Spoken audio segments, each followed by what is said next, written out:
Thanks to Speakly for sponsoring today's video.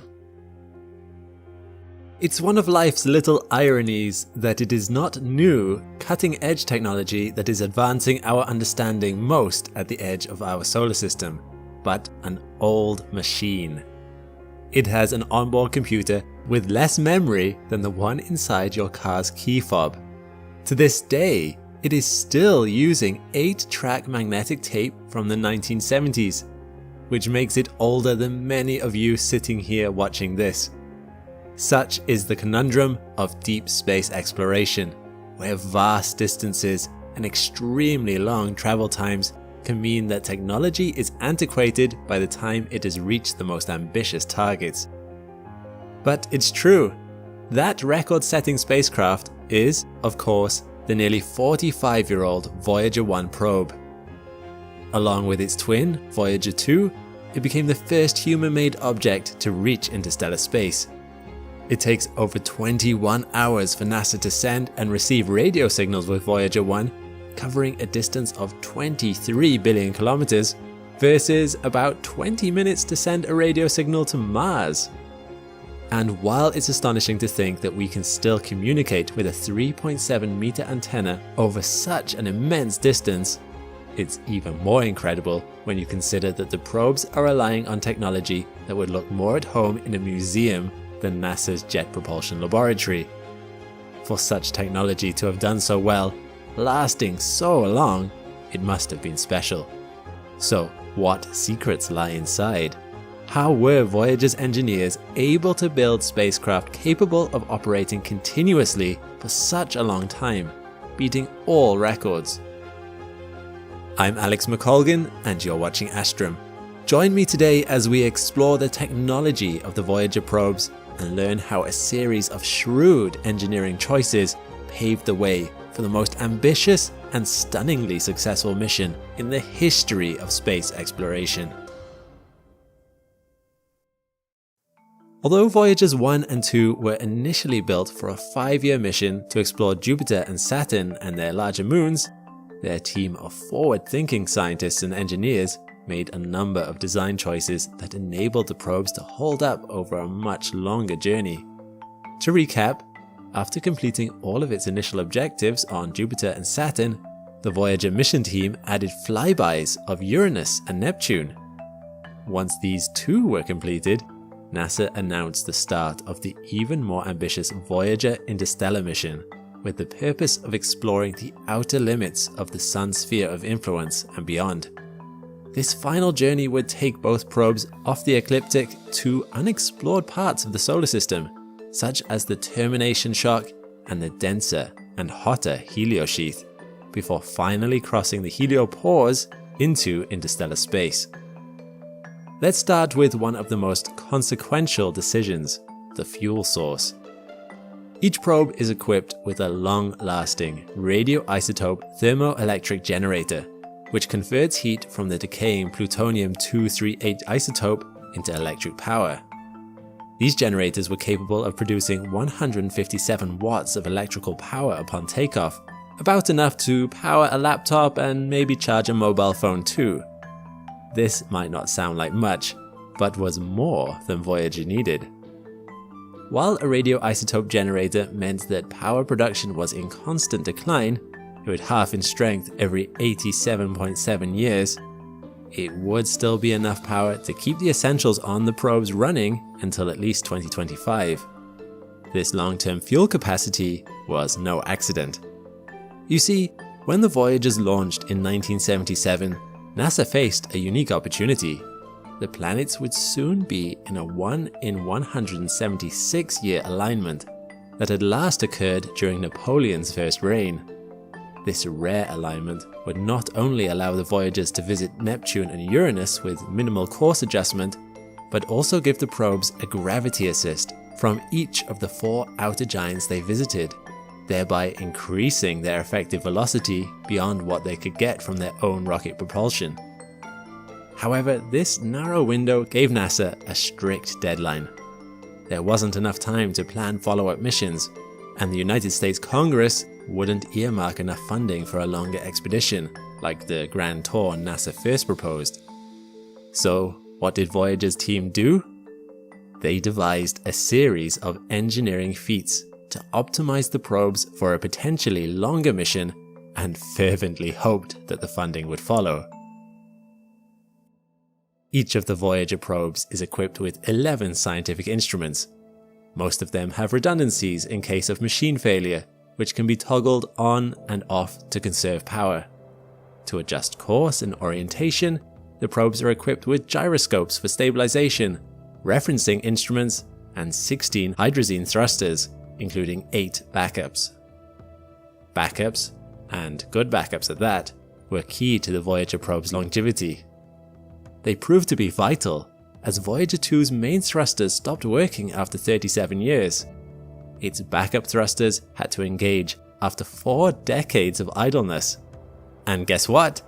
They worked perfectly, highlighting the excellent engineering that went into them. The Voyagers also have custom-built onboard computers, which are antiquated by today's standards, but were cutting edge in 1977. The probe's wide-angle and narrow-angle lens cameras are controlled by a computer command subsystem, which has fixed programs like fault detection and correction routines. Another key to its success lay in its computers. Each probe had a computer called the Attitude and Articulation Control Subsystem. And no, it doesn't scold the Voyagers when they get sassy. Attitude refers to probes' orientations with respect to the Earth, without which their high-gain antennae would be unable to send or receive signals from NASA's Deep Space Network. This is very important, as the probe's transmitters only have the wattage of a refrigerator light bulb, and at such immense distances, their radio signals become barely detectable whispers. To communicate with the Voyager team and vice versa, the probe's antennae must be facing the Earth, and the Deep Space Network must in turn know exactly where they are. Otherwise, they would be lost, like a needle in a 287 billion kilometer haystack. Each Voyager spacecraft has a 3.7 meter antenna for real-time transmission and an 8-track digital tape recorder capable of buffering 536 megabits for future transmission, enough to store 100 photographs. While this was still a huge step up from the earlier Pioneer probes, which had no onboard data storage, it's still a fraction of what the smartphone in your pocket can store today. Despite these limitations, the DTRs were built to last. Odetics, which manufactured them, claimed that their DTRs could process over 4,000 kilometers of tape without taking visible wear and tear. They had to withstand the harshest environments imaginable and undergo rigors that had never before been tested. Yet, the Voyager DTRs performed without data loss or machine failure until they were finally taken offline to conserve power. Not bad for machines 12 years older than the World Wide Web.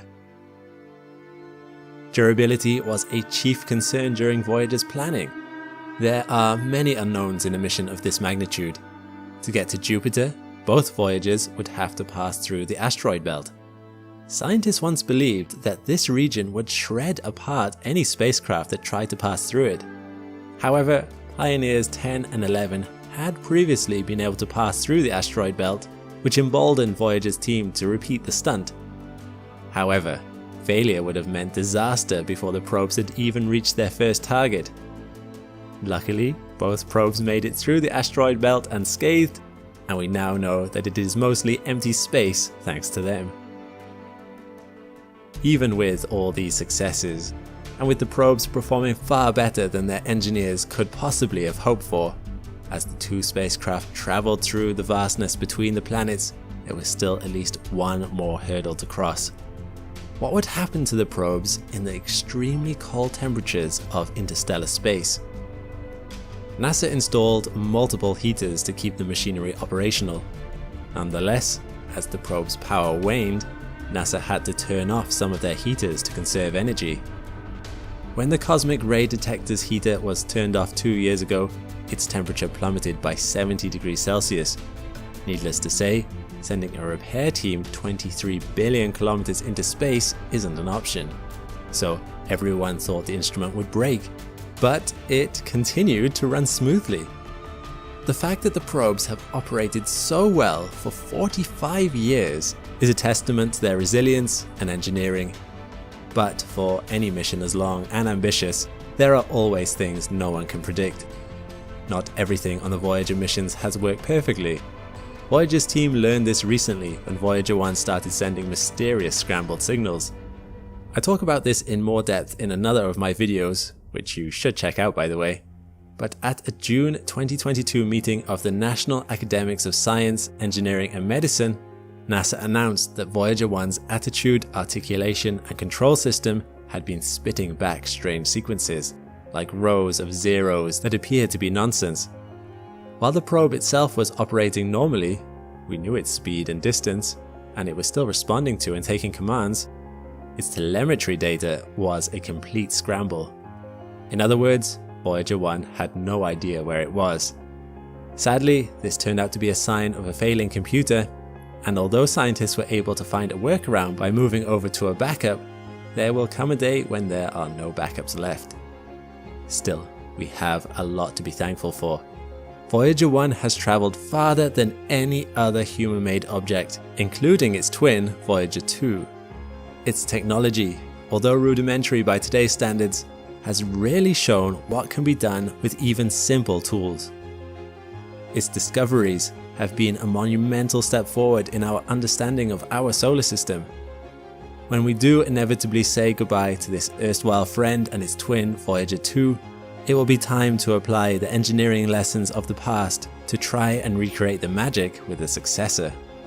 Already, there is a proposal from Johns Hopkins Applied Physics Laboratory for an interstellar probe that would launch in 2036 and reach interstellar space in just 15 years. Perhaps this future probe will make it even farther and faster than the Voyagers. Of course, even if it does, by the time it is reporting back from the fringes of interstellar space, it too will be a thing of the past. But there is something inspiring in that. Just because it's an old dog doesn't mean it isn't really good at what it does. Is English your native language? Did you stumble when I referred to the alternate meaning of attitude earlier? Luckily, if you want to get a better grasp of English, or if you already are an English speaker like me and want to learn something new, there is an app I use called Speakly that is available on both web and mobile that helps you master new languages up to 5 times faster than other methods you might be familiar with. It does this in a really clever way. Its polyglot creators have identified the key vocabulary you need to converse, and so focus its daily activities on helping you master phrases you'll actually need in day-to-day life. As someone who's had experience learning other languages, this relevant learning is really useful for me. I found its user interface really easy to navigate, and practicing speaking in its live situations felt very natural. And if you try it out now, there's a 7-day free trial, so there's no risk in giving it a go. If you like what you see, there's even a 60% discount on their annual subscription. Click on the link in the description below to give it a try. Thanks for watching. If you like Voyager, check out this video about their discoveries here. Thanks to my patrons and members for your support. If you want to support too and have your name on this list, check the links in the description. All the best and see you next time.